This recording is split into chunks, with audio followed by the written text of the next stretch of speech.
Stuur vir die opname direk hierna. Goed, baie welkom aan almal vir die laaste Bybelstudie uit Openbaring.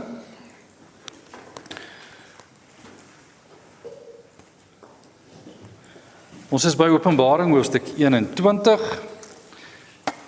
en dis die openbaring van die hemel en dan Openbaring 22, die openbaring ook die laaste stuk van die wederkoms en dan die laaste gedeelte in die openbaring van die heerlikheid. Ons studie tot hier het vir u gewys 7 dele en hier is die laaste van die 7 dele waarmee ons nou te doen het. So ons kyk nou vanaand na die heel laaste van die laaste en ons het in die, ek wil dit vir 'n inleiding gee vir die laaste deel. As u saam met my gou kan blaai na Openbaring 12.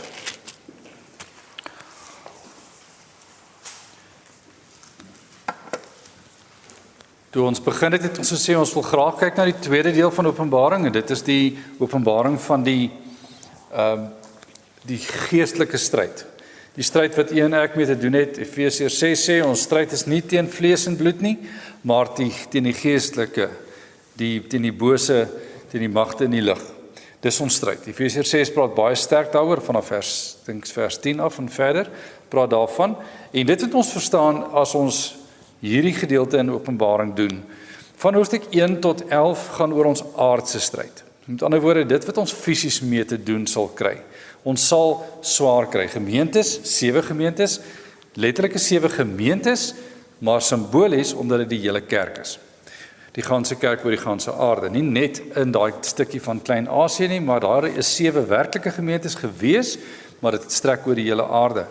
En waarmee ons gaan worstel, die openbaring van die geskiedenis word vir ons gegee in daardie gedeeltes 4 tot 7 en dan ook ons vervolgingsstryd wat ons veral gelees het in Openbaring 8 tot 11.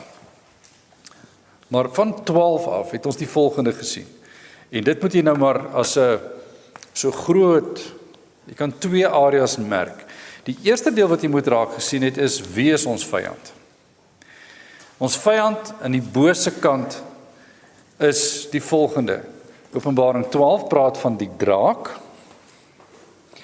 Dan word Openbaring 13 vir ons gesê, daar is 'n dier uit die aarde en 'n dier uit die see. Eers die dier uit die see, dis die Antichrist, en hy word openbaar deur die boek.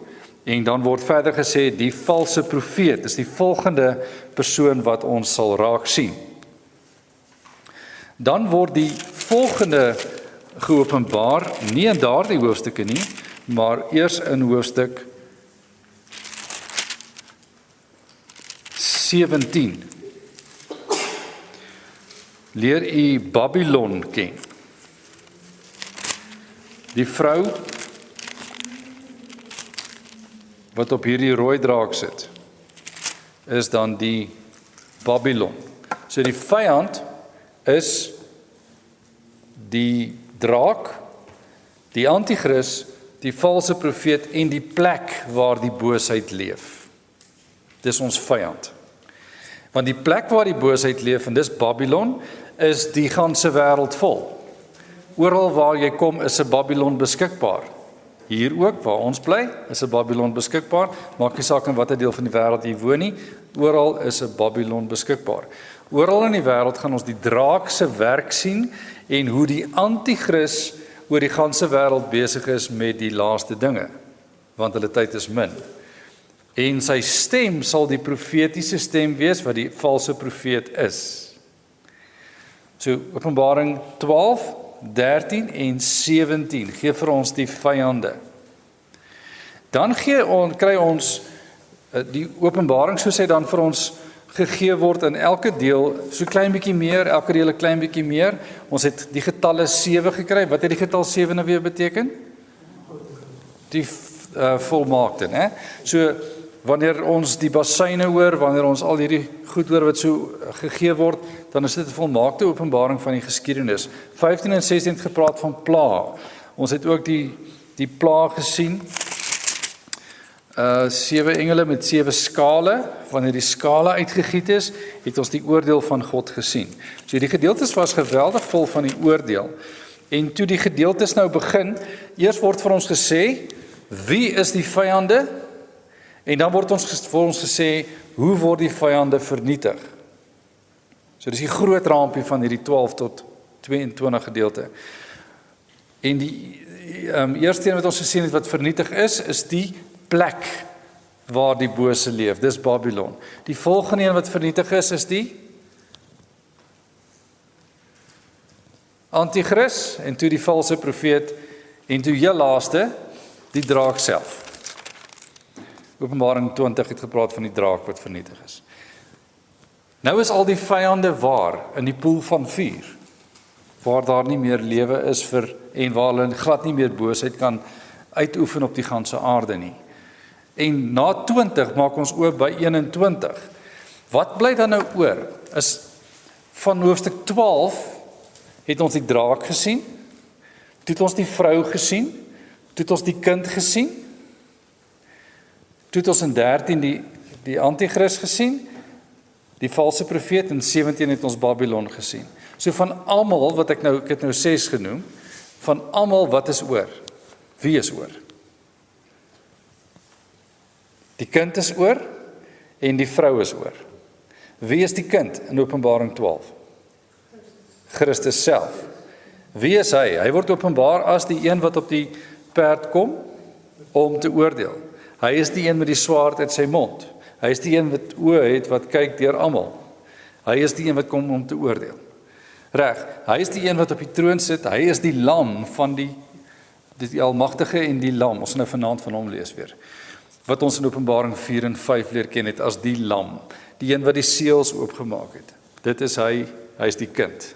Goed, so hy is nie 'n vyand nie, hy is eintlik die koning. Hy is die koning.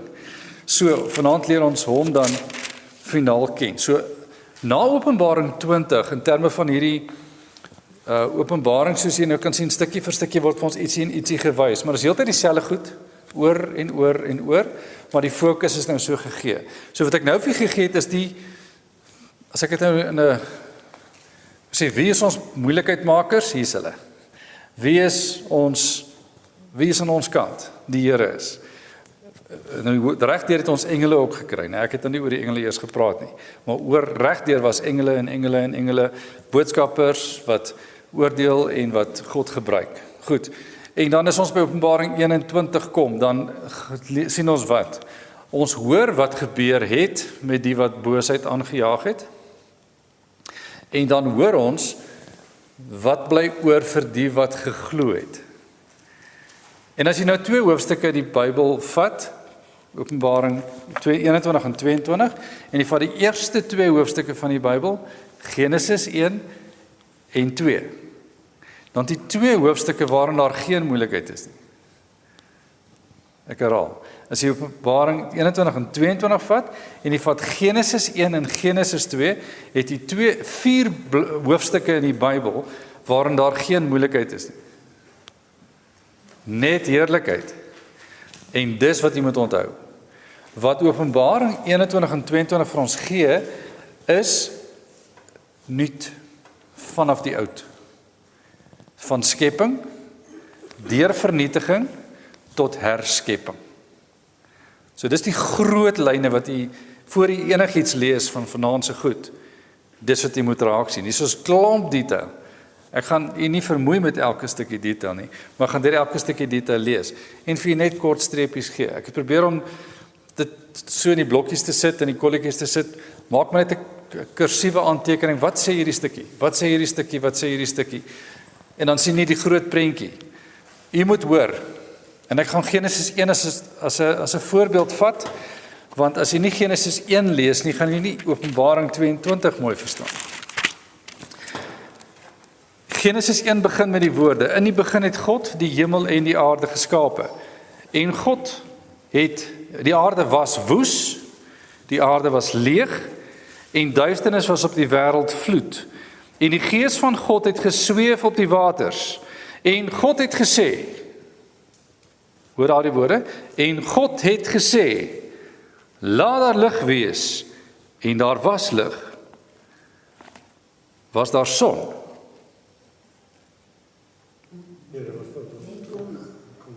Want op die 4de dag was daar eers son en maan en sterre. Laat daar lig wees en daar was lig.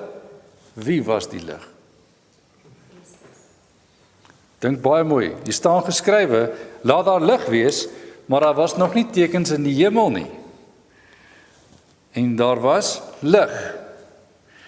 Dan skep God skeiding tussen water bo en water onder, dan skep hy derde skeiding tussen grond, aarde en see, en dan vul hy die aarde met tekens eers, dag 5, dan 6, dan gee hy lewe in die see, en hy gee lewe op die aarde, en hy gee alles wat lewe, en hy sê dis goed, en laastens gee hy die mens, en hy sê dit was goed, en dit was baie goed.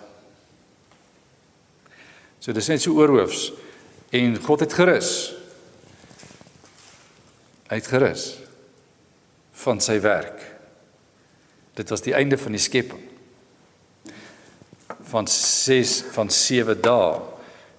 En dan sien ons net die skepping van die mens in Genesis 2, en Genesis 2 is so 'n belangrike hoofstuk. Ons sien dat die Here die plek gegee het waar mense moet kom woon. Jo, gaan ek net kursief deur hoofstuk 2, want as ons hoofstuk 2 mooi verstaan, dan sien ons Openbaring is so prentjie mooi, Genesis 1 en 2. Dan sien ons in Genesis 2 vanaf vers 4, die geskiedenis van hemel en aarde, toe die Here dit gemaak het, maar die fokus is hier nie op die herskepping nie, maar op wat het die Here gedoen vir die mens. Die eerste deel was die 7 dae, en die fokus op die tweede hoofstuk is, wat van die mens, as die kroon van die skepping. Die Here sê hier, hoe het hy die man gemaak, uit grond, lekker, daarom is 'n man bad, is dit altyd modder, en sy klere is altyd vuiler as 'n vrou se. Want uit die aarde is jy geneem. Dit is 'n interessante stuk hierdie, altyd interessant. Dan gee die Here die tuin, hè? En kyk mooi na die tuindeel. Die tuin, daar's baie ooreenkomste in Openbaring 22 en die tuin hier. Die Here kyk na vers 9. Of 8 sê hy, die Here God het 'n tuin geplant in Eden in die ooste, en daar aan die mens wat hy geformeer het 'n plek gegee. 'n plek gegee waar die mens kan woon. En die Here God, vers 9, het allerhande bome uit die grond laat uitspruit, begeerlik om te sien en goed om van te eet, ook die boom van die lewe in die middel van die tuin en die boom van kennis van goed en kwaad. Dan word gesê, en daar het 'n rivier uit Eden gegaan. Belangrike saak, die rivier. Uit Eden uitgegaan, onthou Openbaring 22 gaan weer praat van die rivier. Om die tuin nat te maak, en daarvandaan is dit verdeel en het 4 lope geword, en dan word die name gegee daarvan. Dan, vers 15 sê, die Here het die mens geneem en hom in die tuin van Eden gestel om dit te bewerk en te bewaak. Iets wat gaan verander.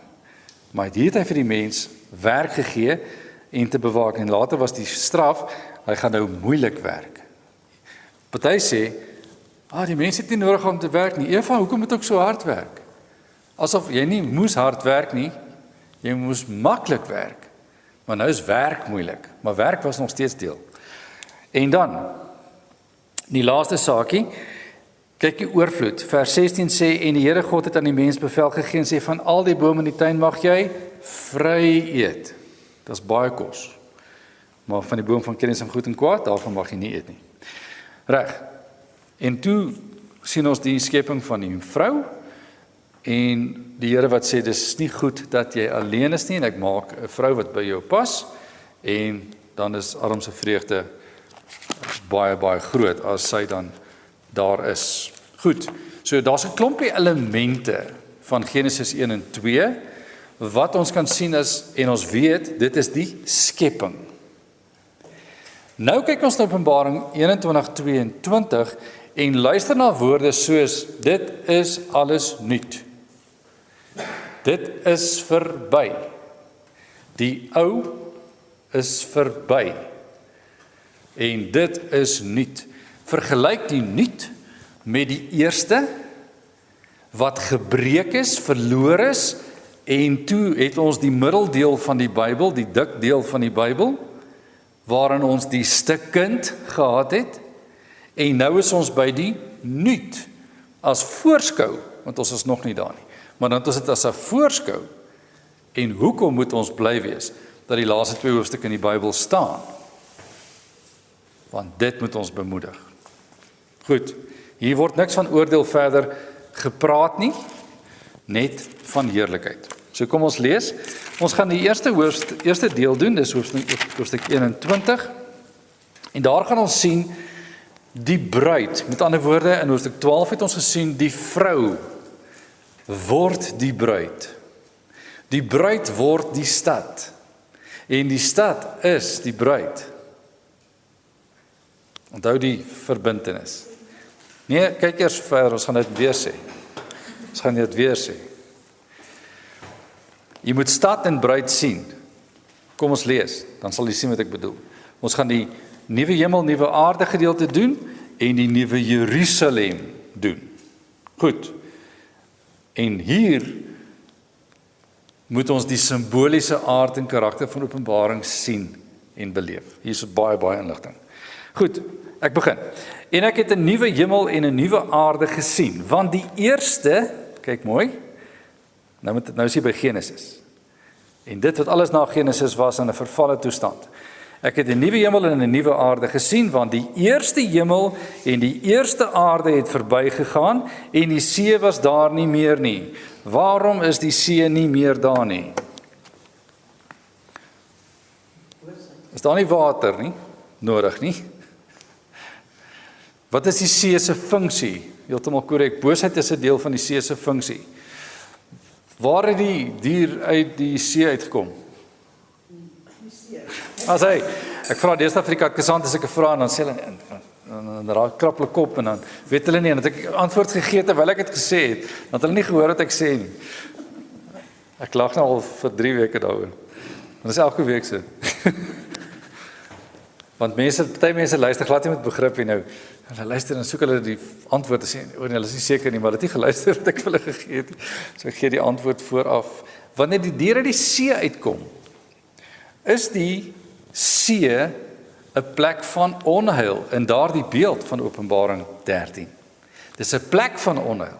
En dis in die antieke wêreldbeeld die aarde en onder die aarde is basies see.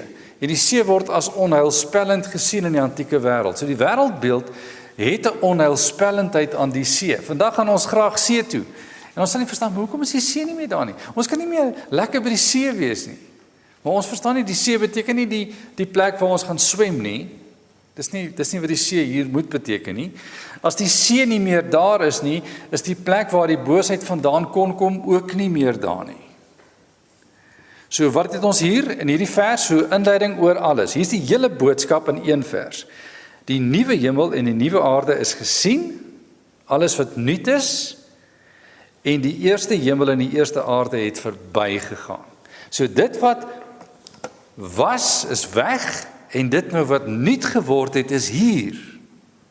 Dit wat sleg was en dis waar die see inkom, dis ook nou verby. En dit wat goed is nou hier. Dis die hele hoofstuk in die eerste vers. Dis al wat in die hele hoofstuk staan. Nou word vir ons verduidelik, maar hoekom die nuut? En nou word ook vir ons verduidelik, maar hoekom nuwe hemel en aarde? Want hemel en aarde gaan as 'n konsep van 'n geheel verduidelik word. Want die hemel is tans waar. Ons kyk op na die hemel en dit is die beskrywing soos Genesis het vir ons sê, ons kyk op na die hemelruim en dis die hemel. Waar woon God? Blykbaar in die hemel. Kan ons daar kom? Onthou die gedagte. Ons kan nie daar kom nie. So hoe die hemel by ons gekom? In die nuwe. En hier is 'n konsep wat ons moet verstaan wat die herskepping impliseer. Toe die tuin van Eden geskep was, waar was God ook vir die mens? By Eden. Hoe weet ons dit? Daar staan in Genesis 3 dat hy met hulle gewandel het in die aandwynkie. OK, so hoe moes dit dan wees? Dat God by hulle teenwoordig was en hulle geweet het hy is daar. Dat hulle vir hom moes bang wees om weg te vlug van hom af.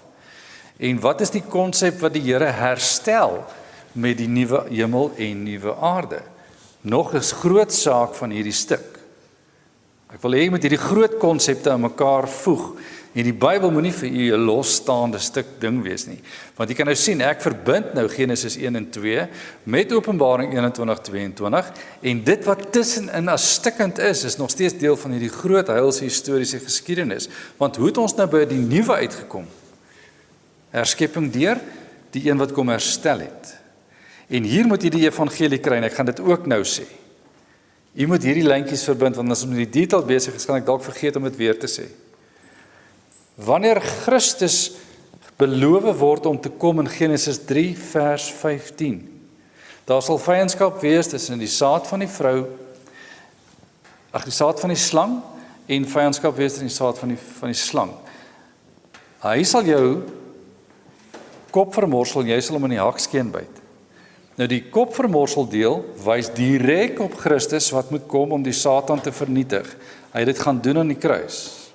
En hy is finaal verwyder hier by die oordeel. So sien die lyn van Genesis tot by Openbaring. 'n baie lang lyn. En ons sien deur die loop van die geskiedenis hoe dit begin gebeur. In die geskiedenis in Christus gebeur. En dan met die hemelvaart, 'n troonbestuiging, en nou wag ons vir die laaste slag en die vuurpoel. Dis al waarvoor ons wag. Kan jy sien hoe die Bybel lewe en ons geloofsbelijdenis dit beklemtoon. Ons glo die hele Bybel is die waarheid, vanaf Genesis tot Openbaring. Ons glo ook dat hierdie dinge moet gebeur. En dit wat in Openbaring 21 vers 1 staan, is dat 'n nuwe hemel en aarde gekom het as Christus weer kom. Want dan het hy vir ons die plek wat hy gesê het, hy vir ons voorberei het, kom gee. Dit wat hy in Johannes gesê het hy vir ons kom gee. Goed. Nou volg die volgende 4 verse as die beskrywing van wat? 'n voorskou van die nuwe Jerusalem. Kyk na die woorde. Vers 2 sê: En ek, Johannes, het die heilige stad, die nuwe Jerusalem, sien neerdal van God uit die hemel, toeberei soos 'n bruid wat vir haar man versier is. Die stad daal neer vanuit die hemel. Ek het 'n groot stem uit die hemel hoor sê, vers 3, kyk, die tabernakel van God is by die mense, hy sal by hulle woon, en hulle sal sy volk wees, en God self sal by hulle wees, as hulle God. Wanneer die tabernakel van God, wat is die tabernakel vinnig weer? Ou testamentiese woordeskat, wat is die tabernakel? Die tent van samekoms. Dis die plek, die tent wat die Here opgestel het in die woestyn al, en hulle het in hierdie tent bymekaar gekom, want God het bymekaar gekom daar, en die mense het geweet die Here is daar teenwoordig, en hy het in hulle midde verskyn, maar nie almal kon daar uitkom nie. Wie kon by hom uitkom? Net die priesters. En hulle het hom verteenwoordig, ons verteenwoordig by hom. En as hier staan, hy het neergedaal, maar hy het eers die stad laat neerdaal, en toe die tabernakel in hulle midde kom plaas, het hy wat kom doen? Hy het sy woonplek en hulle woonplek dieselfde plek kom maak. Daar's 'n groot ding daarin, hoor? Sy woonplek en hulle woonplek dieselfde kom maak. Hier is dit groter as die tabernakel self en groter as enige tempel. En groter as enige konsep wat ons nog gehad het, want nêrens behalwe in Genesis 1 en 2 was God by hulle, nêrens weer nie, en net sommige het toegang gehad. Nou is God by hulle, en kyk daar die woorde van verbond. Verbond sê, hy sal by hulle woon, dis vers 3. Hy sal by hulle woon en by hulle sal sy volk wees. Wat is die verbond formule? Ek sal julle God wees en julle sal vir my 'n volk wees. Abraham, ek sal jou God wees en jy sal vir my 'n volk wees. Nou is God by hulle en hulle is sy volk. Die verbond is in totale herstel. God is by sy mense. Hoor die troos. Ons is nie meer verwyderd nie. En hoor die saak van tabernakel van God by die mense. Jesus was alreeds gesê in Johannes 1 vers 17, hy het 14, 1 vers 14, hy het kom tent opslaan, hy het kom tabernakel by hulle, hy het onder hulle kom woon. Jesus het kom wys, soos ek nou onder julle is, so sal dit wees. En nou is dit so op die laaste dag. Dan, en God sal al die trane van hulle oë afvee, daar sal geen dood meer wees nie droefheid nie, ook nie geween, geen moeite sal daar meer wees nie, want die eerste dinge het verbygegaan. Daar's weer die saak, dit wat was, wat seer was, die eerste moord, Kain, het vir Abel doodgemaak, daarna het baie mense doodgemaak, daarna was die hele wêreld in vloed, en toe is daar nog boosheid en boosheid en boosheid en boosheid, tot vandag toe is daar boosheid. En as die vuurpoel die bestemming is van die wat boosheid bring, en daar's niks meer nie, dan is dit waar dat daar nie meer van die eerste dinge oor is nie. Alles is verby. Dis die troos. Vers 5, hy wat op die troon sit, het gesê, kyk, ek maak alles nuut. En hy het aan my gesê, skryf, want hierdie woorde is waaragtig en betroubaar. Hy wat op die troon sit, is die Vader, Openbaring 4 en 5. Dis die vaste formule wat van daar af herhaal word. 4 en 5 gebruik dit heeltyd so. Hy wat op die troon sit. Hoofstuk 6 sê dit weer. Hy wat op die troon sit. Dan, vers 6. Dit is verby. Wat is verby? Alles wat verby, wat was, is nou verby. Ek is die begin en die einde, dis wat beteken ek is die alfa, die eerste letter in die alfabet, ek is omega, die einde, die laaste letter van die alfabet. Dit is verby. Ek is die alfa en die omega, die begin en die einde. Aan die dorstige, wanneer het jy dors? Wanneer jy ietsie wil drink. Aan die dorstige sal ek gee uit die fontein van die water van die lewe verniet. Wie het hierdie lewende water beloof? Christus het dit self beloof. Hy het gesê, ek is die lewende water. Vir die vrou by die put in Johannes 4 sê hy, moet ek vir jou gee van die water wat jy nooit weer hoef te skep nie. Ja, dit sal lekker wees, want dit is baie moeite om hierdie water te skep. Sê, nee, ek is die lewende water. Ek is die water wat jy nodig het. En toe sy eien wie hy is, toe gaan vertel sy vir die ander en sy het almal gelei na Christus. Lewende water, dis wat ons kry, verniet. Aan die dorstige. En dan die troos, hy wat oorwin, sal alles beerwe.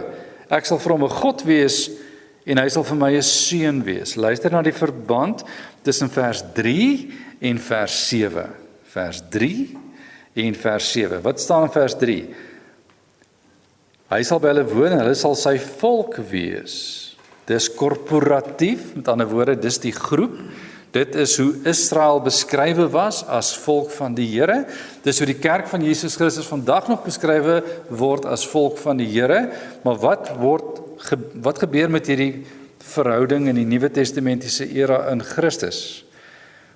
Ek sal vir hom 'n God wees en hy sal vir my 'n seun wees. Dit beteken, nou is dit persoonlik. My persoonlike verlosser en saligmaker. Israel het gesê, ons God en Here. Ons sê as Nuwe Testamentiese kerk, my Here, soos Thomas gesê het, my Here en my God. Ek sal vir jou 'n God wees en jy sal vir my 'n seun wees. Dis die verpersoonliking van hierdie verbond. En hoe het ons hierdie verbond gekry? Deur die bloed van Jesus Christus. Hoe het hy dit vasgemaak vir sy kinders? Hy het hulle naam, uit sy naam op hulle voorhoof geplaas. Ons gaan nou net dit raak lees. Hy het sy naam op hulle voorhoof geplaas. Hy het vir hulle die merk van Christus gegee, teenoor die ongelowiges wat die merk van die dier dra. Wat ek breedvoerig probeer verduidelik het regdeur, sodat ons kan sien wie is gered. Almal wat die merk van Christus dra, wat die saak van die Here op die hart dra, wat God soek en hom vind, want hy word gevind in Christus, deur sy Gees, wat ons bewaar en ons lei tot op die laaste dag. En in Christus kan ons lewe of sterwe, maar ons sal by die Here wees, tot in ewigheid. En hy sal vir my 'n seun wees, gee dit baie duidelik.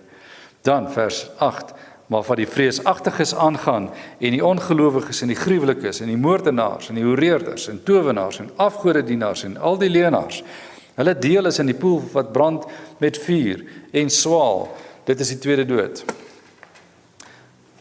Sien die kinders van die Here die einde? Ja. Sien die ongelowige die hemel? Nee. Hulle kry 'n tweede dood.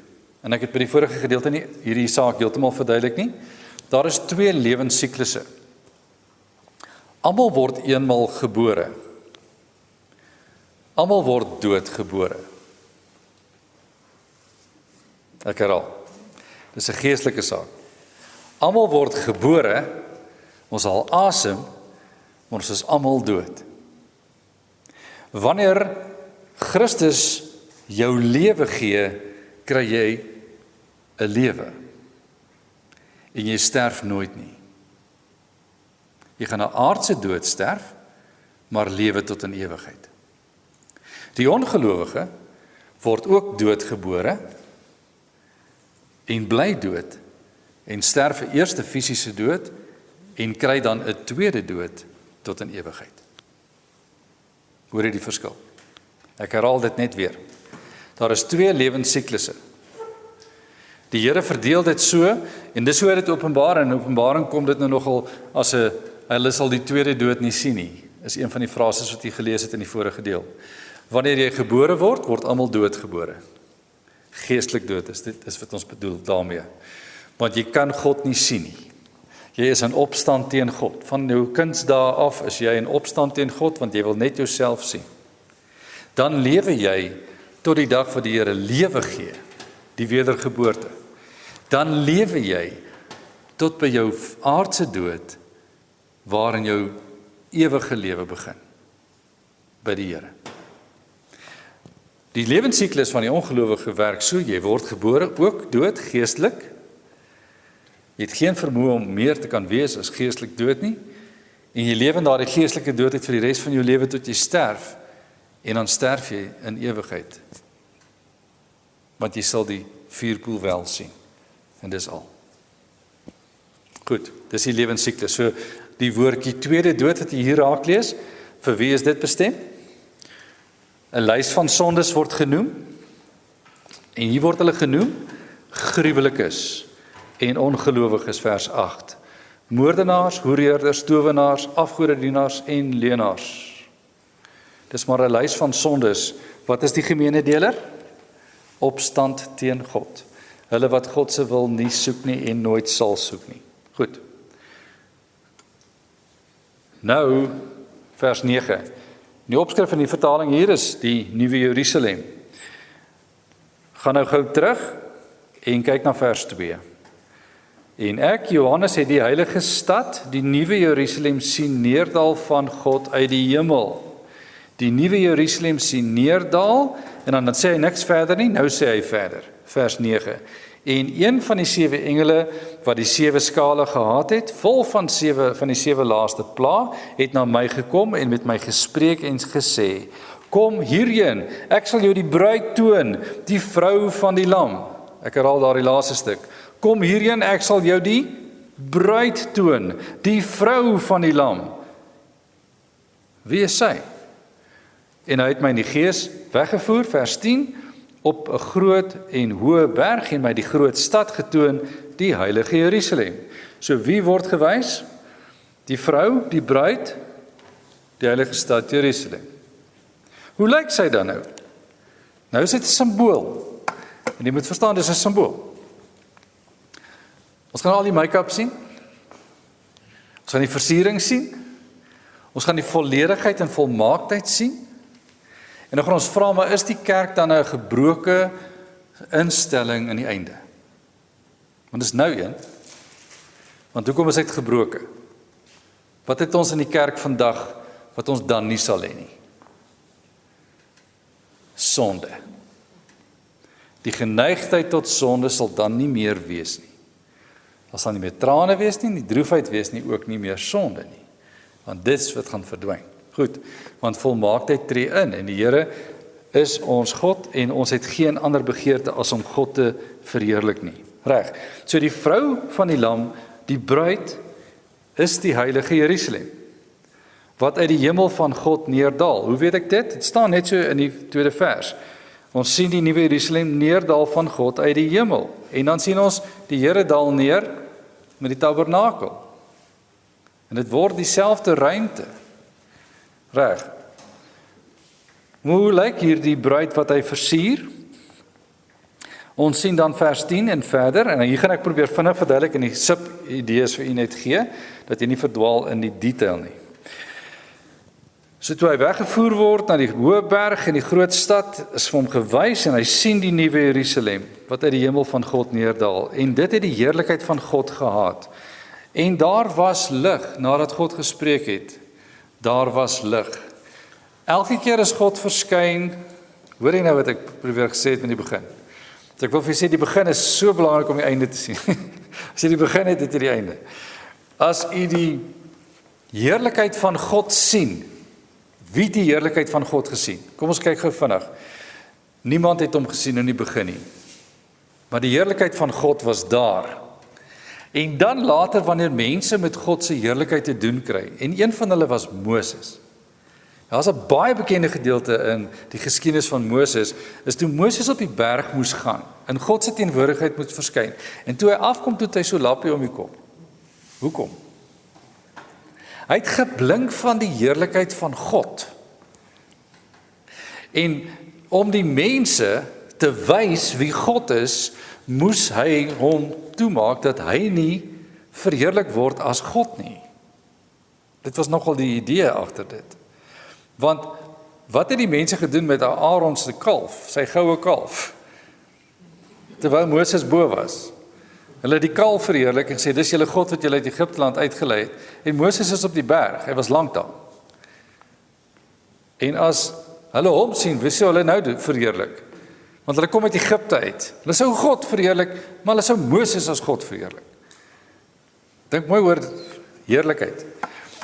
Wanneer ons Nuwe Testament toe blaai, kry ons 'n gebeurtenis waar Christus verheerlik word op die berg en ons lees wie verskyn? Moses en Elia. En die heerlikheid omring hulle. En Petrus is daar en dink is Johannes wat daar is. Die heerlikheid van God is 'n hoofsaak regdeur hierdie boek.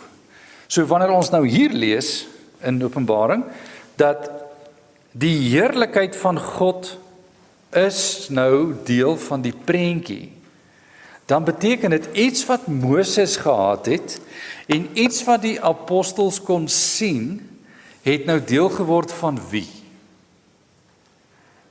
Van hulle wat gesê is in Openbaring 2 en 3, onthou ons het dit gedoen, Openbaring 2 en 3 het elke keer iets gehad van, as jy volhard sal jy gegee word wat? 'n wit kleed.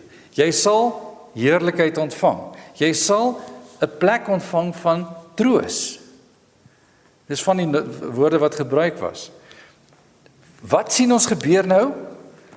Wanneer die bruid neerdal, soos wat God dit aan Johannes wys, dan sien ons, dit het die heerlikheid van God gehad en sy lig was soos 'n baie kosbare steen. En nou word edelgesteentes genoem. Soos die kristalhelder jaspissteen. Baie, baie helder. So die heerlikheid van God word gesien in die bruid, in die vrou, in die stad. Wie is dit? Die kerk. Die heerlikheid van God is in sy mense. Die teenwoordigheid van God is by sy mense. God se teenwoordigheid is die heerlikheid. En die heerlikheid wat sigbaar word by die mense is God. Nie die mens nie, maar God is die heerlikheid en ons het die heerlikheid want hy gee dit. Sien die prentjie. Sien die prentjie, want dis wat ons hier gewys word. Heerlikheid kom. Mooi kom. Is nog nie daar nie. Is nog op pad. Ons kom.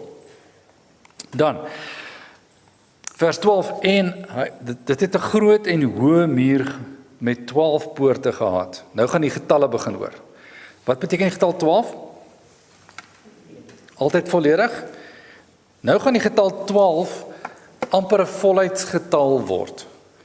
'n Volheidsgetal soos nie net volledig nie, maar ook 'n vorm van 'n volmaaktheid gaan hy bereik. Want alles gaan in die 12 en die 10 kom nou. Alles gaan in die 12 en die 10 kom. Alles wat ons geraak lees. Kyk mooi na die getalle wat ons nou hier verder lees.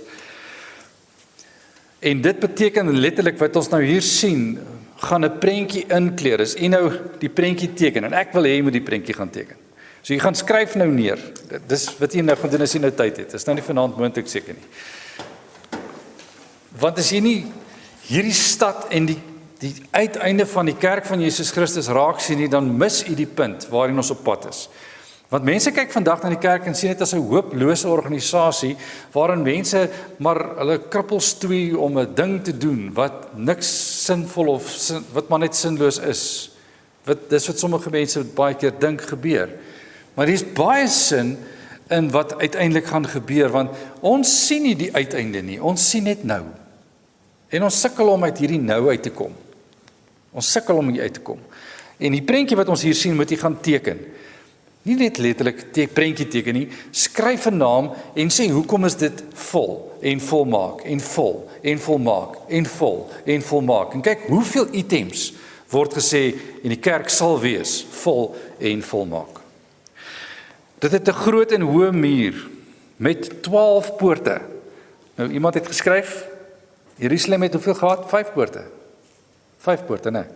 Professor Adler skryf in sy boek 5 poorte in Jerusalem. Hierdie stad het 12. Jy weet hoekom 12.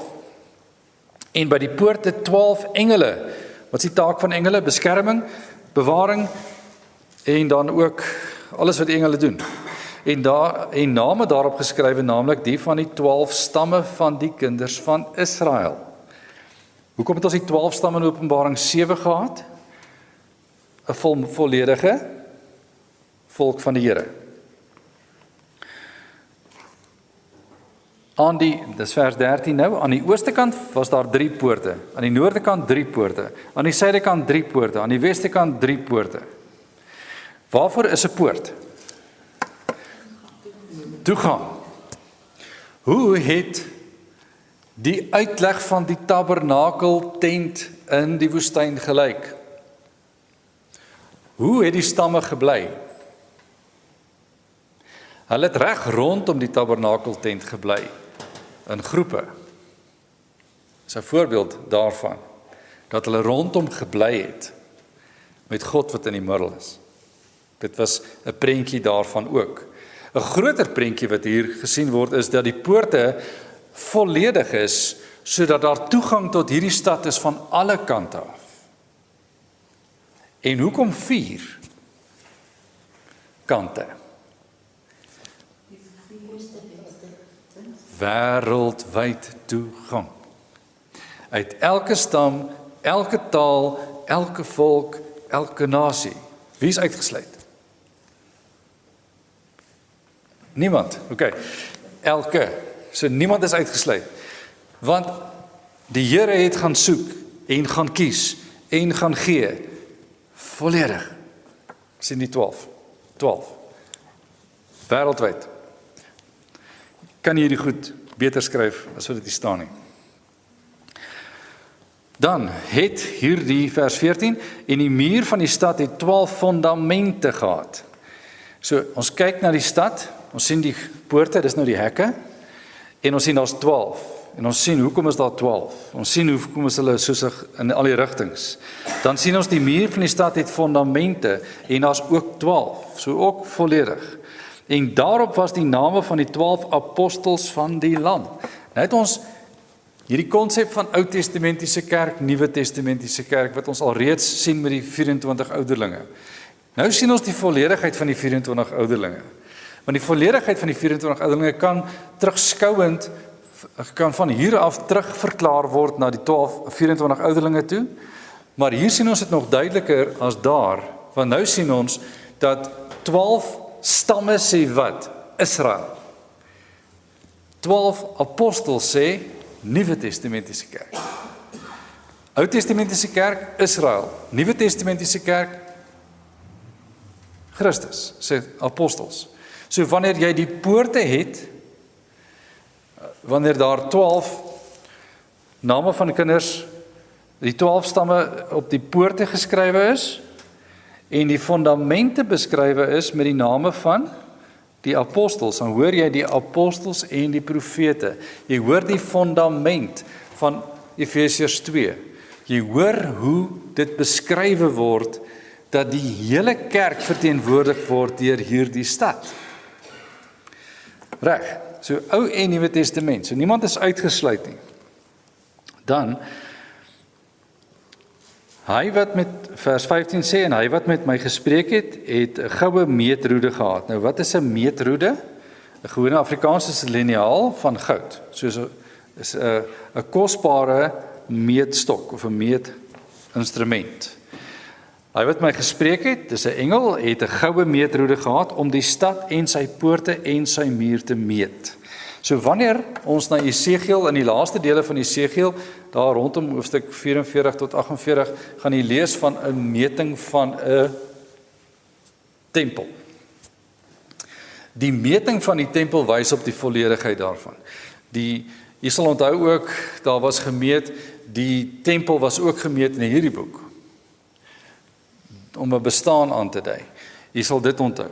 Dan sal jy onthou, dan moet jy raak sien, wat word gemeet. Kyk mooi wat word gemeet. Vers 15 sê, die stad, sy poorte en sy muur. Die stad, sy poorte en sy muur. Wat het ons nou gesien van die stad?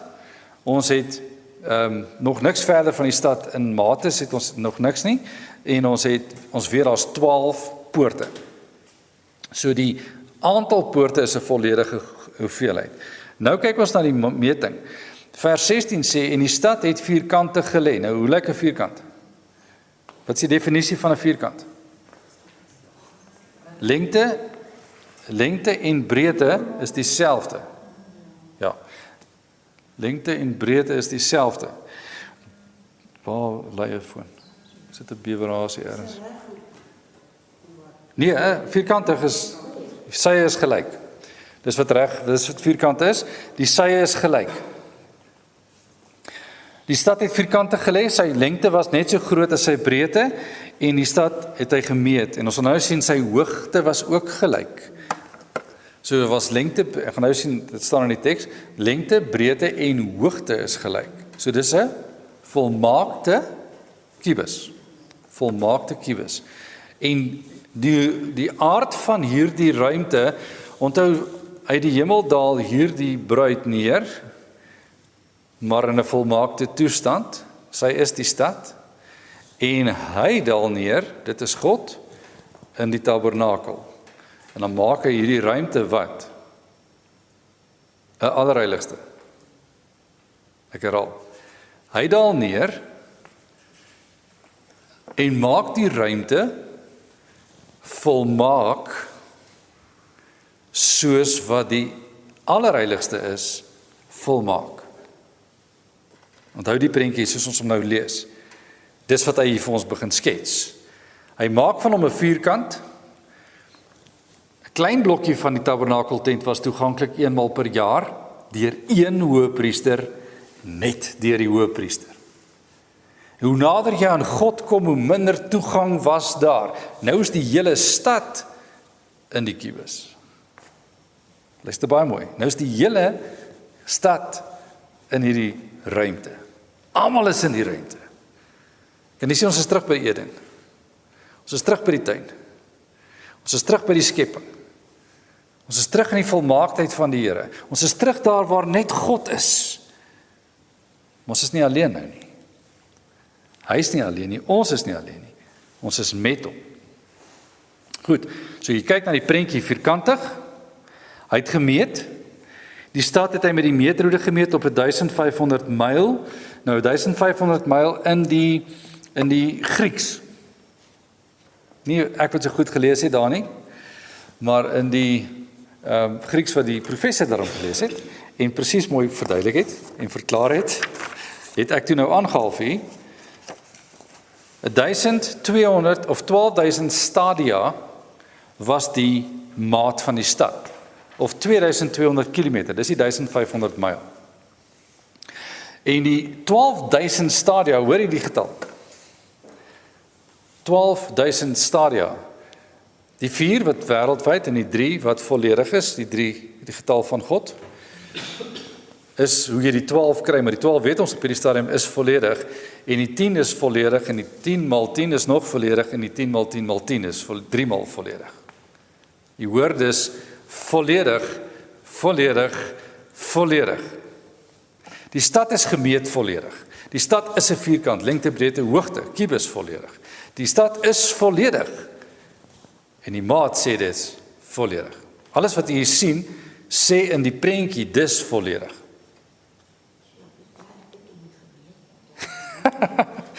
Maar die meting is nog steeds 'n simbool, né? Net 'n prentjie van volledigheid. Sy lengte en breedte en hoogte was gelyk, dit sê vers 16. Dan, hy het sy muur gemeet, want daar het gestaan in vers 15, die stad, sy poorte en sy muur. Wanneer die eerste meting dan vir ons gegee word, die stad het hy gemeet, en in vers 17 sê, hy het sy muur gemeet op 144 L. Nou, 'n L is gewoonlik 'n half meter, maar dan gaan jy nou minder hê, maar vat die letterlik soos hy nou daar staan, 144 is weer die 12 x 12, wat weer die 12 in het, wat weer die volledig aandui, wat weer sê volledig. So die muur is volledig, die stad is volledig, wat het ons nie? Dis volledig. Ons kort niks nie. En dan, net in die mooi, so ons het nou gesien, die stad is pragtig en heerlik, verheerlik, soos in Gods heerlikheid is daar. Ons sien die muur het 12 poorte, volledige toegang. Ons sien meer as die volledige toegang, die 12 apostels se naam, die 12 stamme se name is in die poorte. Ons sien die fondament het 12 apostels. Ons sien die mate van die stad en die vorm is volledig. Die muur is volledig. Dis niks nie. Nou kan jy, as jy nou net na die geskiedenis van die herbou van die tempel, die herbou van die stad se mure, Esra se geskiedenis, Nehemia se geskiedenis, wys hierdie prentjie in Openbaring so helder. Daar's 'n sterk verbintenis in die teologie. Reg, stad is amper klaar beskryf. Die boustof, nou kyk ons na die binnekant. So ons sit nou by die poorte in, ons is by die mure oor, en ons gaan nou in, ons kyk nou hoe lyk die stad. Die boustof van sy muur was jaspis, en die stad was suiwer goud soos suiwer glas. Jaspis het ons gesien is helder. Die jaspissteen in vers 11 is helder. En die stad was suiwer goud soos suiwer glas. Nou ek weet nie hoe lyk suiwer goud en suiwer glas nie. Dink maar net aan die blink van suiwer goud. Vers 19. En die fondamente van die muur van die stad was versierd met allerlei edelgesteentes. Nou as jy na Eksodus 25 toe gaan, dan gaan die edelgesteentes raak lees, wat, want hy het ons destyds die hoëpriester gedoen het. Hy het so mooi kleed aangehad, en dan het hy so borstas aangehad. En op die borstas was daar hoeveel stene? Hoekom 12? Om die volle Israel te verteenwoordig. En hy het hier op sy skouers ook goed gedra, wat ook die hele Israel verteenwoordig het. So die kleed en die kleding van die hoëpriester was simbolies van God word op die hart, of die Here dra die volk op sy hart. Dis die simbool van die klere gewees. En wanneer op die borstas 12 edelgesteentes is daardie edelgesteente verteenwoordigend van Israel wat in God se oë kosbaar is. Hoe lyk die bruid nou? Selfe, kosbaar. Hoor die Ou Testament praat oor die Nuwe Testament. Hoor die Ou Testament praat oor die heerlikheid wat op pad is. Maar dit is nog so lank voor dit gebeur. Maar dit is lankal daar. Ons lees baie minuut. Maar ons lees nou is daar edelgesteentes en nou word hulle genoem. Hulle is nie dieselfde volgorde nie, dis nie dieselfde edelgesteentes nie, sien maar die prentjie net. Dis 12. Hoekom 12? Volledig. Dit bly so. En ons sien hierdie volledige volmaakte amper nou, wanneer ons na hierdie kyk. Goed, versier, allerhande edelgesteentes, en die name van die edelgesteentes is, vers 19, die eerste fondament was jaspis, die tweede safier, die derde galsedoon, die vierde smarag, die vyfde sardonyx, die sesde sardius, die sewende chrysoliet, die agste beryl, die negende topaas, die 10de chrystopaas, die 11de hyasint, die 12de amethyst. Dis hoe die fondamente lyk, versierd. Dis die make-up, versiering.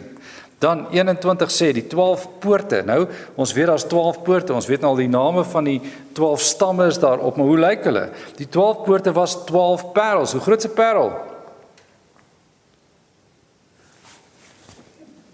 Wie parel, weet daar's amper parels op tannie se nek. Parels is nie baie groot nie. Hier staan geskrywe en die 12 poorte was 12 parels, so groot soos 'n parel is, hierdie moet 'n reuse parel wees. Die poort is 'n parel. En 'n parel is baie mooi. Elkeen van die poorte was uit een parel en die straat van die stad was suiwer goud soos deurskynende glas. Hierdie bruid's mooi. Hierdie bruid's baie mooi. 22. En die tempel het ek nie daarin gesien nie, want die Here God, die Almagtige, is sy tempel en die lam. Hoekom weet ons dit? Want hy het neergedaal. Dis klaar vir ons gesê. Hy is daar, die teenwoordige tempel. God is die tempel. In daai studie wat ons gedoen het oor wie is Christus, hy het die tempel geword. Hy is die tempel. Daar is nie 'n tempel nodig nie, want God is hier teenwoordig. Laat ons bidend nader, sing ons in die lied. Want God is hier teenwoordig. Daar's nie 'n tempel nie, vers 22, van die Here God is self die tempel en die lam. Vader en Seun is die tempel. 23.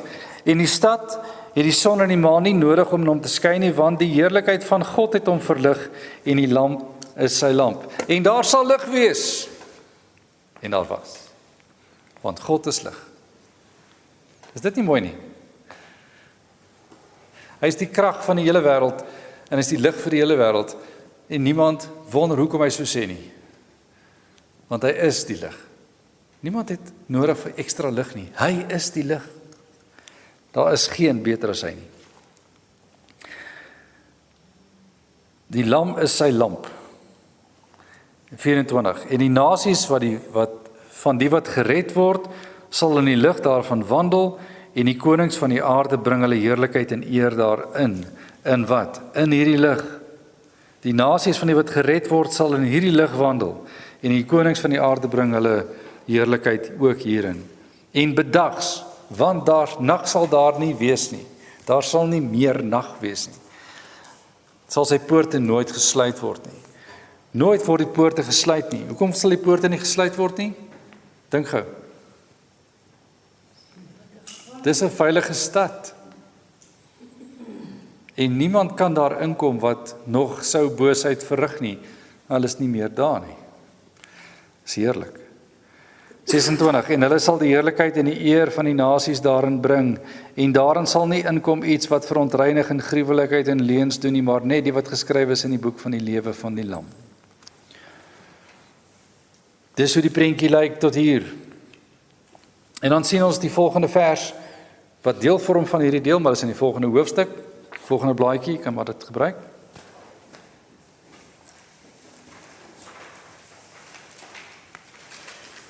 Ek kyk na hierdie stad, ek kyk hoe sy versier is. Nou kyk ek na binne hierdie stad en ek sien is eintlik meer as 'n stad. Kyk mooi, dis meer as 'n stad. Dis 'n tuin. Wat 'n tuin is die? En as jy hierdie stuk lees en sê, Genesis 1 is eintlik sommer 'n storie, en Genesis 2 is sommer 'n storie, en 3 is die grootste storie van hulle almal, as dit, waar kom jy aan hierdie stories van jou? En daarom is Genesis 6 tot 9 'n storie, en 11 die grootste verwarring van dit alles. En dan sê mense, die Bybel begin by Genesis 12 en dis al. Ja, en nou het ek 'n boek wat ek glad nie verstaan nie. Jy moet waak teen mense wat vir jou sê Genesis 1 tot 4 is 'n mite. En die groter deel van Genesis 1 tot 11 is 'n mite. En dis die mense wat sê daar's nie sonde nie, daar's nie oordeel nie, daar's nie 'n krisis nie, want hulle ontken dat die Here God is, die skepper, die een wat verlossing bring en die antwoord gee op die krisis van hierdie wêreld. Waak teen sulke mense. Maar as jy dit aanvaar as God se woord, en dis wat ons doen, dan sien ons, en hy het my getoon, nuwe prentjie, 'n suiwer rivier van die water van die lewe. Hoor die woordjie lewende water. Helder soos kristal, wat uitstroom uit die troon van God en van die Lam. So ons het nou gesien, God daal neer, die tabernakel is by die mense. En ons sien hoe die stad lyk, en waar God is sy troon, en waar God se troon is hierdie. En wat ons hier raak sien, meer as Openbaring 4. Ons sien dat God daar is, en die Lam, die Vader en die Seun. En in die middel van sy straat, en weerskante van die rivier, was die boom van die lewe, wat 12 maal vrugte dra, en elke maand sy vrugte gee, en die blare van die boom is tot genesing van die nasies. Ons het dus 'n boom van die lewe, die boom wat verwyder is, by die tuin van Eden, wat gegee is om hier te staan en vrug te dra elke maand van die jaar. En sy blare is tot genesing van almal. Niemand kan siek word nie, niemand kan seer kry nie, niemand kan sterf nie. En uit die troon van God is die lewegewende water vir hierdie boom, wat die vrug dra. En daar was vers 3, geen enkele vervloeking meer nie. Daar sal geen enkele vervloeking meer wees nie, en die troon van God en die Lam sal daarin wees, en sy diensknegte sal hom dien. Geen vervloeking meer wees nie. Adam moes hoor, vervloek is die aarde om jou ontwil, Genesis 3. Weereens, jy kan nie die hoofstukke uitlaat nie, want jy kan niks verder verstaan nie. Die aarde is vervloek om jou ontwil. En daar is niks wat gaan staande bly deur jou ontwil nie. Alles sal vernietig word, want dis wat die aarde moet kry, 'n nuut maak, 'n herskep. En wanneer dit herskep word en ons hoor God sê, en is nuut, dan is ons hier, by die nuut, by die vars, by die mooi, by die vrolik, by die bly, en geen vervloeking. Dankie, al die boere sê, dankie, geen spuite meer nie. Doring sal nie meer opkom nie. Ons hoef niks meer te plant nie, want ons het wat? Klare boom wat vrug dra. Ons hoef nie eers te arbei in die tuin nie. So ons gaan nie in die sweet van ons aangesig brood verdien nie, ons het daaglikse brood. Hoor net die mooi troos. Daar is geen mooier troos as die nie. Geen enkele vervloeking meer nie. En diens tot God heeldag. Vers 4, en hulle sal sy aangesig sien, en sy naam sal op hulle voorhoofde wees. Hulle sal sy aangesig sien.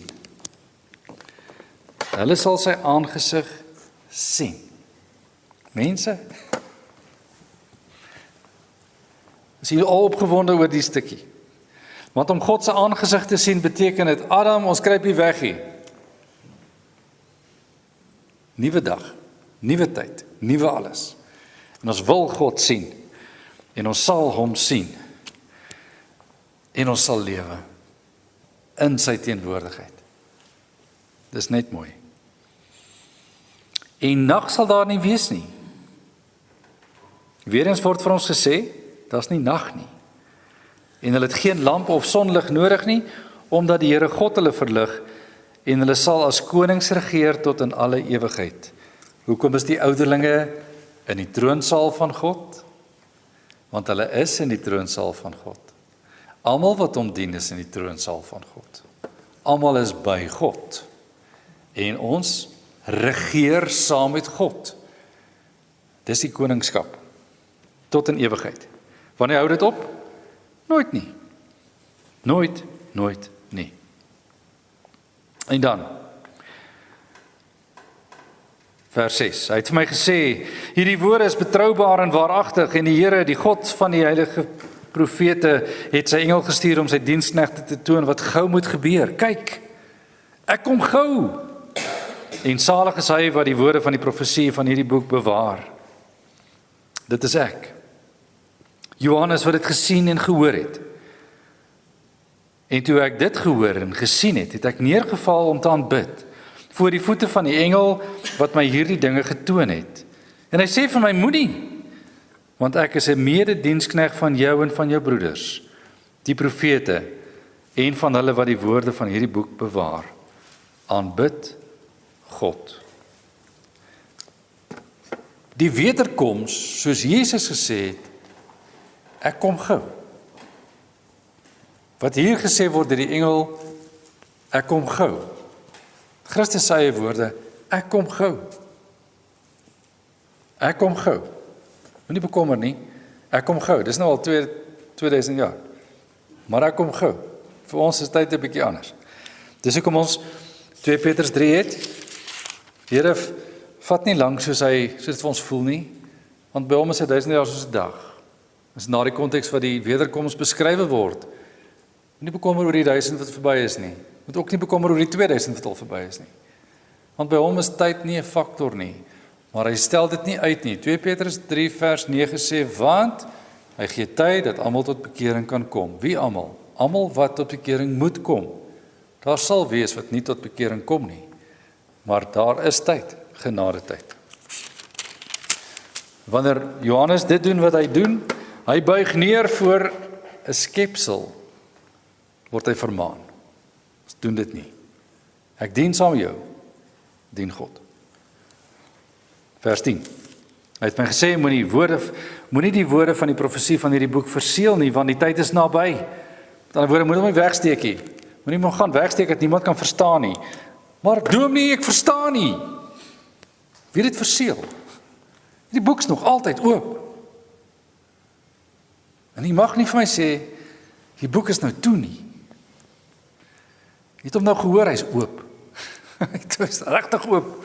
Lees hom. Hoor hom. Johannes mag hom nie verseël nie. Hy skryf hom neer, dit word opgeneem in die kanon, want God se woord het gespreek en is waar en is seker, is waaragtig. Dit sal nie vergaan nie. Daarom verseël ons dit ook nie.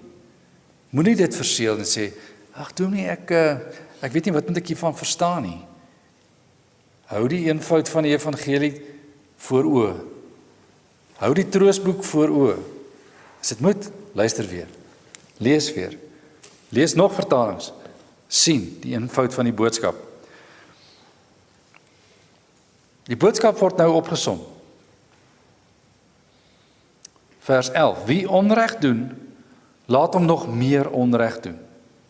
Wie vuil is, laat hom nog vuiler word. Watter kant is dit? Dis die donker kant, né? Hoe het ons gesien, Openbaring gee heeltyd vir ons twee kante. Hulle wat aan opstand leef, gaan lyk asof hulle dit wil doen tot op die einde. En hulle gaan. En daar's 'n groep wat stry en veg vir die Here tot wanneer? Tot op die einde. Goed, die twee is die twee getuies van Openbaring 11. Dis ook elke keer en elke deel, die wat volhard tot die einde. So die wat onreg doen, moet maar onreg doen. Die wat vuil is, laat hom nog vuiler word. Ons weet wat is die uiteinde daarvan. Tweedens, Laat die regverdige nog regverdiger word. Laat die heilige nog heiliger word. Dis twee kante. Hou aan. Doen wat die Here vra. En bid vir die wat op 'n pad is wat vir ons lyk verkeerd is. Vermaan, want daar's genadetyd. Dis al wat ons weet. Elke deel wat genade beskryf het dit beskryf en hierdie vers som hierdie hele boek op. Jy kan net Openbaring 22 vers 11 lees en sê, maar dis waar die boek gaan. Dis maklik. Nie so maklik nie, maar dit is maklik. Wat daar staan is nie so moeilik nie. En vers 12 sê, kyk, ek kom gou. My loon is by my, om elkeen te vergeld soos sy werk sal wees. Wat kry die wat onreg doen, en meer onreg doen, wat vuil is en nog vuiler word? As jou naam geskryf is, in die boek van die lewe, kry jy die loon van die lewe. As jou naam nie geskryf is in die boek van die lewe nie, kry jy nie die boek van die lewe se uitkoms nie, maar jy kry die vuurpoel. Wat wag? Dan vers 13, ek is die Alfa en die Omega. Die begin en die einde, die eerste en die laaste. Salig is die, en hier word nou gespreek tot vers 11 se tweede deel, met ander woorde die regverdige, salig is die wat sy gebooie doen, sodat hulle reg kan hê op die boom van die lewe en ingaan deur die poorte van die stad. Psalm 1 word vir ons beskrywe, salig is hy wat nie sit in die kring van die spotters nie. Watter deel is dit? Die eerste deel van vers 11. En salig is hy wat die wet van die Here oordink dag en nag. Dit word deel van jou lewe. Dit word deel van jou bestaan. Dis die enigste weg. Dis hoekom die Psalm 1 die pad is wat die Here Jesus verduidelik het, as die smalweg breekpad. Hy herhaal dit net, want dit is uiteindelik waaroor die wet van die Here gaan. Nie meer te red nie, maar as die wandeling, die weg, soos Jakobus het stel, van 'n geloofsgetuienis voor mense. Dis jou enigste getuienis. Jy lyk anders. Hoekom? Ag, ek dink dit is 'n goeie idee. Nee, want ek glo in die Here Jesus. Dis nie maar net 'n ding wat ek doen nie, dis my geloofsgetuienis. Dit staan hier. Dis die plek. Ons stap reeds as regverdiges in die koninkryk van God, al is dit 'n klein stukkie op aarde nou en gebroke. Ons sien uit na die dag wat ons sal stap en die boom van die lewe se vrug sal eet. Wow, is groot. Dan, laaste vers. Maar buite is die honde en die towenaars en die hoereerders en die moordenaars en die afgodedienaars en elkeen wat leuns liefhet en doen. Die regverdige stap hier wel weg van die Here, die onregverdige het 'n ander pad gestap. Jammer. Jesus het my engel gestuur om hierdie dinge aan julle voor te hou. Ekskuus, ek lees weer. Vers 16 is die slot. Daar was die laaste vers van die inhoud van die boek. Nou sluit hy af. Jesus het my engel gestuur om hierdie dinge aan julle voor die gemeentes te betuig. Ek is die wortel en die geslag van Dawid, die blinkmôre ster. En die Gees en die bruid sê, kom. En laat hom wat hoor sê, kom. En laat hom wat dors het, kom. En laat hom wat wil die water van die lewe neem verniet. Want ek betuig aan elkeen wat die woorde van die profesie van hierdie boek hoor. Wat word betuig? As iemand by hierdie dinge byvoeg, dan sal God oor hom die pla byvoeg waarvan in hierdie boek geskrywe is. En as iemand iets van die woorde van die boek van hierdie profesie wegneem, dan sal God sy deel wegneem uit die boek van die lewe en uit die heilige stad en uit die dinge waarvan in hierdie boek geskrywe is. Hy wat dit getuig sê, ja, ek kom gou. Amen. Ja, kom, Here Jesus. Die genade van ons Here Jesus Christus sy met julle almal. Amen. Jesus begin met die woorde, hierdie is belangrike inligting oor die dinge wat is en wat was en wat kom. Ek het my engel gestuur om dit aan julle te openbaar. Elke keer het die engel 'n prentjie gewys. Jy kon net sien, Johannes. Dis oorhandig. Dis verduidelik. Dis waar. Dis betroubaar. En daarom elkeen wat iets van hierdie profesie wegneem, jammer, Jy sal weggeneem word uit die boek van die lewe as jy dit ontken.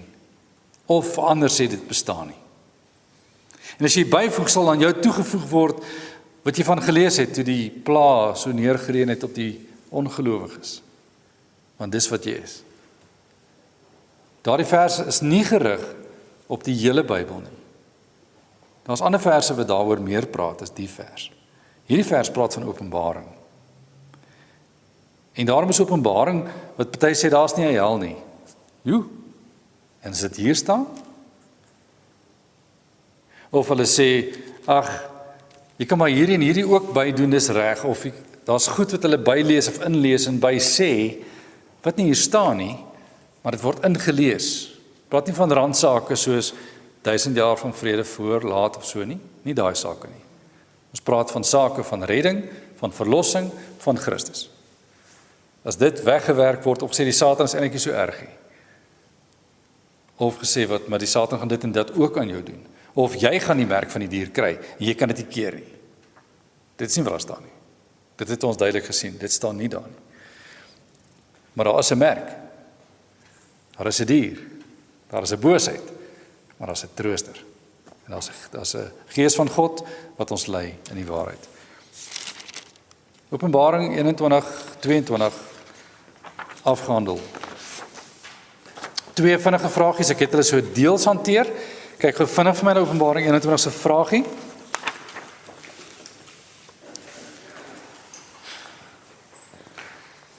Op bladsy 33 staan daar, die stad van die Here is die simbool van volmaakte reiniging. Besin oor die troos oor finale verlossing in die lig van 1 Korintiërs 6 vers 19 en die tempel van God. Nou wat staan in 1 Korintiërs 6 vers 19? Weet julle nie, julle liggaam is 'n tempel van God nie. So wanneer onsedelikheid en veral liggaamlike onsedelikheid waar jy losbandig lewe, dis wat in 1 Korintiërs 6 in besonder aangespreek word. En dit word as 'n getuigskrif gegee vir die gelowiges in Korinte wat 'n stad is wat vol van onsedelikheid is. En dit word as 'n saak gegee as God teenwoordig is in sy tempel en jy ontheilig die tempel. Wat sê jy oor jou geloof en jou getuienis? Kinders van die Here moet waak teen liggaamskending of om jou liggaam te gebruik as 'n werktuig vir die boosheid. Ons trek 'n streep deur ons getuienis. Dis wat daardie tempel gedagte sê. Dan die tweede vragie op bladsy 36. Die inhoud van die boek Openbaring word as betroubaar beskou sodat die kerk troos en sekerheid mag hê. Besin by die inhoud van Openbaring 22 vers 18 en 19 en bespreek die erns van God se oordeel wat wag op iemand wat God se woord in hierdie boek in twyfel trek. Ek het dit vinnig genoem nou in my laaste paar sinne. So gaan dink daaroor as iemand 'n uitspraak het oor iets van hierdie boek of oor enigiets anders wat in hierdie boek beskrywe is, wat 'n streep kan trek deur teen ware geloof en wat dalk 'n valse geloofstandpunt is wat die boek nie sê nie. Wat het ek probeer leer? Hoe som 'n mens hierdie boek op in 'n paar sinne? Troos is die een woord, baie goeie antwoord. Wie het troos belewe toe ons klaarmaak met die boek? En wie het geskrik toe ons begin het met die boek? Kon jy agterkom in die middel van die boek het ons al vreesaanjaend gekyk na gedrogte en snaakse dinge. Maar ons moet weet dat die prentjies vir ons iets skets van die werklikheid van ons stryd. En dis wat hierdie boek kom doen. Geen illusies oor die moeilikheid wat ons het nie. Maar ons het ook geen illusies van die troos wat ons eendag gaan beleef nie. Ons het geen illusies oor die almag van Christus en die gebrek aan mag van die Satan nie. Wanneer dit kom by wanneer mag teen mag moet kom staan nie. Ons het nie illusies van die ongelooflike groot vermoë van die anti-kris om hierdie wêreld op sleeptou te neem nie. Ons het geen illusie oor die feit dat die valse profeet 'n geweldige mag het nie, en dat die Babylon area waarin die anti-kris en valse profeet werksaam is, oor die ganse wêreld strek, en vir ons eintlik 'n groot krisis is. Wanneer ons kyk na nuwe figure wat oor die ganse wêreld begin geweldige klanke maak van die ekstremistiese Islam, dan sien ons die draak is besig. Ons sien hy's besig. Ons sien hy stertjie is besig. Ons sien hy tande is wild. En ons sien die dier wat die anti-kris is, wanneer hulle eksplisiet sê, ag, julle Christene is maar welkom. Maar die koning van die getalle sê, nie om te kom lewe nie, maar om gedood te word vir die evangelie. So weet dit, waar is die moslim nie vandag? Waar is Islam nie groter wordend nie? Nergens. Weet dit, dis tans 'n anti-kris wat meer sigbaar is as wat die paus was op 'n stadium. Meer sigbaar is as wat die keiser was op 'n stadium. Daar is ander figure wat al so gekwyn het deur die geskiedenis. Maar daar's 'n nuwe enetjie wat nou lekker helder is en waak vir die vyande waarmee ons 'n fisiese stryd het, en wees bewus van ons geestelike stryd. Dis die boek Openbaring se doel vir vandag. Dat u nie vasval in ou boeke, ou idees van hoe lyk die anti-kris eintlik alleen nie, en verval in 'n toestand van, weet jy wat, ons het nie meer 'n paus wat ons moeilikheid gee nie. Ha, anti-kris is nie meer daar nie.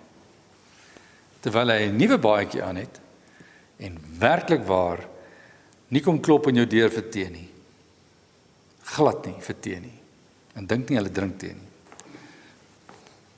Weet dit, wees gewaarsku, maar wees bemoedig, en mag hierdie boek vir u lewe soos hy vir my lewe. En mag die blydskap groot wees oor hy lewe, want dis ons enigste troos. En dis al. Laaste vraag of laaste opmerking oor hierdie boek.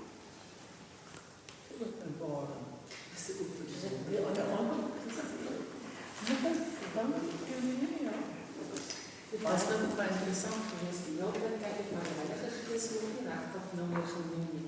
Dis dan net God en Christus God, en hier op die einde sê, en die Gees en ons staan saam en sê vir God. Ja. U kan nie die Gees uitsluit nie. Dis baie goed om dit te sê, want die Vader is op die troon, die Seun is aan sy sy, en die Gees is voor die troon. Jy sal lees in Openbaring 4, die 7 geeste is voor God. Dis die troonsaal. So wanneer die troon van God in die middestad is, in die bruid is daar, is die Gees daar. Vader, Seun en Heilige Gees.